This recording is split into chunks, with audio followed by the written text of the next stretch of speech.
যেমন একই সাথে আতঙ্ক বিরাজ করছে। এই অনাকাঙ্ক্ষিত পরিস্থিতি প্রতিনিয়ত ধ্বংস করছে আমাদের কিভাবে মোকাবেলা করা যায়, এই ঘৃণ অপরাধ কি কি চ্যালেঞ্জ আছে এই পরিস্থিতি মোকাবেলা করার ক্ষেত্রে, আর সেক্ষেত্রে কি আমাদের দায়িত্ব, ভবিষ্যৎ কর্মপন্থায় বা কি, এই সকল বিষয় নিয়ে আজকে আমরা কথা বলতে একত্রিত হয়েছি। বিশ্বব্যাপী জ্ঞান বিজ্ঞানের কর্মবর্ষে এই প্রেক্ষাপটে সভ্যতার বিকাশের এই আলোচনায় সময়ে দাঁড়িয়ে আমরা যখন উন্নয়নের সাধনায় জ্ঞান বিজ্ঞানের চর্চায় মানবিক মর্যাদায় আলোকময় সময়ে দাঁড়িয়ে পৃথিবীর মানচিত্রে বাংলাদেশকে উন্নতশীল একটি দেশ হিসেবে গড়ে তোলার নিরন্তর প্রচেষ্টা করে চলছি, ঠিক তখনই পত্রিকার পাতা উল্টোতে কিংবা সোশ্যাল মিডিয়ার ফিডে স্ক্রল করতে আমাদের বুকে রক্ত হিম হয়ে যায়।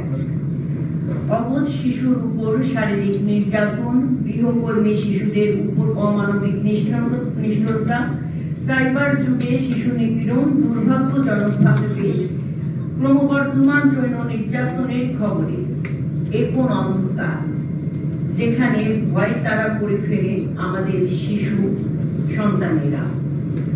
বর্তমান প্রেক্ষাপটে নির্মম বাস্তবতার কিছু চিত্র তুলে ধরতে চাচ্ছি আমি আপনাদের মাঝে। বিভিন্ন মানবাধিকার সংস্থা এবং গণমাধ্যমের সম্প্রতি ডেটা বিশ্লেষণ করলে দেখা যায়, করোনা কালের পর থেকে বাংলাদেশে শিশুর উপর সহিংসতা এবং নির্যাতন ক্রমাগত এটা যে আপনার এটা মানে উপরের দিকে ধাবিত হচ্ছে। যৌন নিপীড়ন, ধর্ষণ, মোট শিশুর নির্যাতনের একটি বৃহৎ বড় অংশ জুড়ে যৌন নিপীড়ন এবং সহিংসতার শিকার হচ্ছে। সবচেয়ে আশঙ্কার বিষয় হচ্ছে বেশিরভাগ ক্ষেত্রে পরিচিত বা নিকট আত্মীয় দ্বারা শিশুরা বেশি নিগৃহের শিকার হচ্ছে।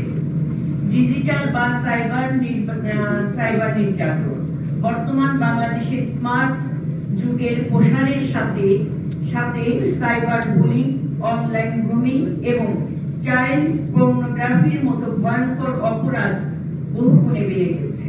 শিশুরা এখন চার দেয়ালের ভিতরেও নিরাপদ নয়। গৃহকর্মী এবং শিশু শ্রমিকদের উপর নির্মমতা।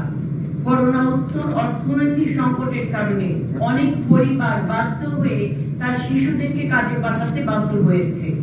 গৃহকর্মী হিসেবে নিয়োজিত শিশুরা প্রতিনিয়ত অবর্ণীয় শারীরিক এবং মানসিক নির্যাতনের শিকার হচ্ছে। আমাদের প্রধান চ্যালেঞ্জ সমূহ আমি উপস্থাপন করছি। আইন আছে, প্রয়োগ কোথায়? আমরা প্রায় বলি আমাদের আইনের অভাব নেই। নারী ও শিশু নির্যাতন দমন আইন, শিশু আইন 2013 কিংবা জাতীয় শিশু নীতি সবই কাগজে কলমে খুব চমৎকার করে লেখা আছে, কিন্তু মূল চ্যালেঞ্জ কোথায় আছে সেই বিষয়টি আমরা এখন আলোচনা করতে পারি।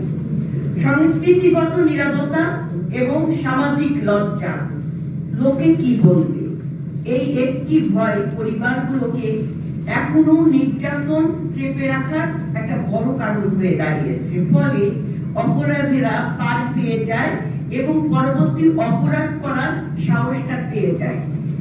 আইনি দীর্ঘসূত্রতা এবং নিম্ন সাজার হার, মামলা হওয়ার পর বছরের পর বছর বিচার ঝুলে থাকে।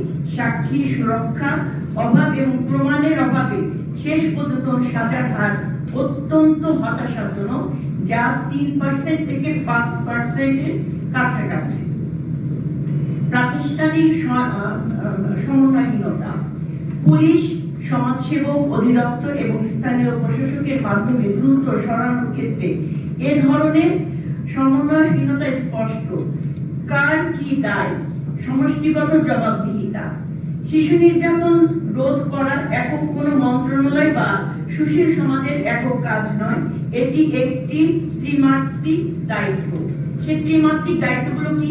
পরিবারের দায়িত্ব, সন্তানকে গুড টাচ এবং ব্যাড টাচ শেখানো এবং তার সাথে এমন একটি সম্পর্ক গড়ে তোলা যাতে অস্বস্তিকর কোনো ঘটনা সে তার বাবা মার সাথে শেয়ার করতে পারে। রাষ্ট্র এবং প্রশাসনের দায়িত্ব কি হতে পারে?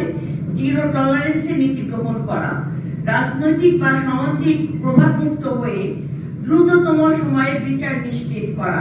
নাগরিক সমাজের দায়িত্ব কি হতে পারে? অপরাধীকে সামাজিকভাবে বয়কট করা, ভুক্তভোগী শিশুর দোষারোপ করার নোংরা মানসিকতা থেকে বের হয়ে এসে তার পাশে দাঁড়ানো। ভবিষ্যৎ কর্মপন্থা নতুন ছোঁয়ায় সমাধান খুঁজে বের করা একটা সমাধান হতে পারে। সম্মানিত শুধু কেবলমাত্র কান্নাকাটি বা উদ্বেগ প্রকাশ করা কোনো লাভ নেই। আমাদের দরকার সুনির্দিষ্ট এবং সময় উপযোগী কর্মপন্থা। আজকের এই প্রথাগত ধারণার বাইরে কিছু প্রযুক্তি বান্ধব বাস্তবতার কথা আমাদের মাথায় রাখতে হবে। আমি 1 মিনিট সময় নিয়ে নিচ্ছি। ন্যাশনাল চাইল্ড প্রোটেকশন অ্যাক্ট এবং ডেডিকেটেড ড্যাশবোর্ড, বর্তমানে 1098 চাইল্ড হেল্পলাইন প্রশংসনীয় কাজ করছে। কিন্তু এর পাশাপাশি যদি আমরা সমন্বিতভাবে মোবাইল অ্যাপ ব্যবস্থা করতে পারি, যেখানে একটা ক্লিক কিংবা ভয়েস কমান্ডের মাধ্যমে ভুক্তভোগী শিশু আপনার কিংবা প্রত্যক্ষদর্শী সরাসরি ভিডিও কিংবা অডিও বার্তা রিপোর্ট আকারে প্রেরণ করতে পারবে। এই রিপোর্ট সরাসরি স্বরাষ্ট্র মন্ত্রণালয় এবং জাতীয় মানবাধিকার কমিশনের সেন্ট্রাল ড্যাশবোর্ডে ট্যাগ করা যেতে পারে, যাতে কোনো মামলা কিংবা কোনো থানা মামলা বা তদন্তের ক্ষেত্রে অবহেলা করতে না পারে। নাম্বার 2, সরকারি বেসরকারি যৌথ উদ্যোগে কমিউনিটি ওয়াচ গ্রুপ খোলা যেতে পারে। প্রতিটি ওয়ার্ড, ইউনিয়ন, স্থানীয় যুব সমাজ, শিক্ষক, ইমাম, পুরোহিতদের নিয়ে শিশু সুরক্ষা কমিটি গঠন করা যেতে পারে।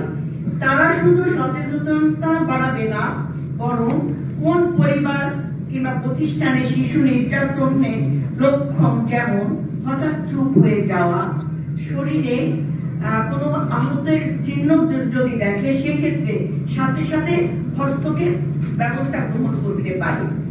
3 নাম্বার, স্কুল কারিকুলামে ডিজিটাল সেফটি এবং হাইজিন বাধ্যতামূলক করার জন্য শারীরিক সুরক্ষা নয়, ডিজিটাল সুরক্ষার বিষয়ে প্রাথমিক বিদ্যালয় থেকে পাঠ্যক্রমে অন্তর্ভুক্ত করা যেতে পারে। কোন লিঙ্কে ক্লিক করা যাবে না, অনলাইনে কার সাথে কথা বলা অনিরাপদ, এই কথাগুলো শিশুদেরকে খেলার ছলে আমাদেরকে শেখাতে হবে। 4 নাম্বার, প্রতিটি থানায় চাইল্ড ফ্রেন্ডলি কর্নার এবং বিশেষায়িত ট্রাইব্যুনাল। একটি নির্যাতিত শিশু যখন থানায় আসে, তখন পুলিশ যেভাবে চিল্লাচিল্লি শুরু করে, জেরা শুরু করে, তখন ওই ভুক্তভোগী শিশু কিন্তু আরো বেশি মানসিক এবং ভয়ের শিকার হয়। তখন সে তার প্রকৃত ঘটনাটা খুলে বলতে পারে না। সেক্ষেত্রে প্রতিটি থানায় একজন নারী পুলিশ কর্মকর্তার অধীনে একটি খেলার ঘর কিংবা চাইল্ড ফ্রেন্ডলি ডেস্ক বাধ্যতামূলক করতে হবে। একই সাথে শিশু নির্যাতনের মামলার জন্য ফাস্ট ট্র্যাক কোর্ট গঠন করে 90 দিনের মধ্যে মামলা নিষ্পত্তিকরণ করতে হবে। শুধু মণ্ডলী, পরিশেষে বলি, আজকের শিশু আগামী দিনের ভবিষ্যৎ। এই স্লোগানটি মুখস্থ বলতে বলতে যেন আমরা মলিন করে ফেলেছি। এই জিনিসগুলো আমাদেরকে অনুধাবন করতে হবে। একটি শিশু যখন নির্যাতিত হয়, তখন কিন্তু শুধু তার শরীর আঘাতপ্রাপ্ত হয় না, একটা আস্ত ভবিষ্যৎ অন্ধকারের দিকে নিক্ষিপ্ত হয়। এটা আমাদেরকে মনে রাখতে হবে। আসুন আমরা আমাদের চারপাশে শিশুদের জন্য এমন একটি বাংলাদেশ গড়ে তুলি, যেখানে আমাদের শৈশব কাটবে হাসিতে, খেলার মাঠে, বইয়ের পাতায়। আমরা যেন শিশুদেরকে বলতে পারি ভয়মুক্ত জীবন যাপন করতে, নিজের কথা নিজে বলতে, ভয়মুক্ত জীবন যাপন করে আমরা যেন একটা সুন্দর বাংলাদেশ গড়তে পারি। কোনো অন্ধকার কোণে ভয়ের কান্না নয়।